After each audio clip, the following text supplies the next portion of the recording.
আজকের পাশ্চাত্য সভ্যতায় মানবাধিকারের নামে খুদিকে যখন ফাঁসি দেওয়া হয়, ফাঁসি তো ইসলামের বিধান সম্মত না, ইসলামের বিধান অন্যভাবে, যে সৌদি আরবে করা হয়।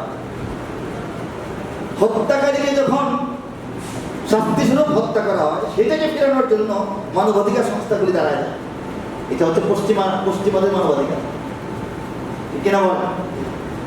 এবং তারা বলে ইসলামের এই বিধান, আল্লাহর এই বিধান, কোরআনের এই বিধান, হত্যার বদলে হত্যা, এটা একটা নৃশংস বিধান। একটা প্রাণ ধরে গেছে, তাই বলি একটা প্রাণ ঝরাতে হবে? তাদের সুন্দর সুন্দর কথা শুনলে ভালো লাগে, কানের মধ্যে মিষ্টি লাগে।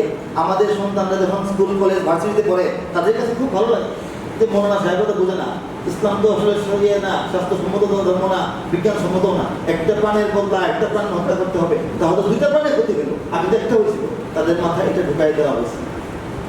অথচ আল্লাহ পাক বলেন তোমাদের মধ্যে রয়েছে কিসাসের মধ্যে জীবন। বলেন সুবহানাল্লাহ। হত্যার বদলে যে কিসাস, হত্যা, হত্যাকারীকে হত্যা, হত্যাকারীকে হত্যার মধ্যে তোমাদের জন্য জীবন রয়েছে। আল্লাহ পাক বলেন। আল্লাহর কথা, মানুষের কথা না যে উনি বলতে গিয়ে কি জানি বলছেন। আল্লাহ তো কি জানি বলেন না, যেটা বলার এটাই বলেন। আল্লাহর কথাই বাস্তব। একটা হত্যাকারীকে যখন তুমি আইনত প্রমাণিত হওয়ার পর হত্যা করবে, প্রথমত তার দ্বারা আর কোনো হত্যাকাণ্ড ঘটবে না।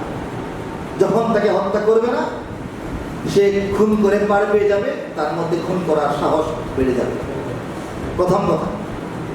দ্বিতীয় কথা হলো, তার দেখা দেখি আরো অনেক খুন সৃষ্টি হবে সমাজে, ঠিক কিনা বলেন? তাকে যখন তুমি হত্যা করে ফেললে, সঙ্গে সঙ্গে তার দ্বারাও আর হত্যাকাণ্ড ঘটবে না, এবং তাকে অনুসরণ করে আর কোনো ব্যক্তি হত্যাকারী হবে না।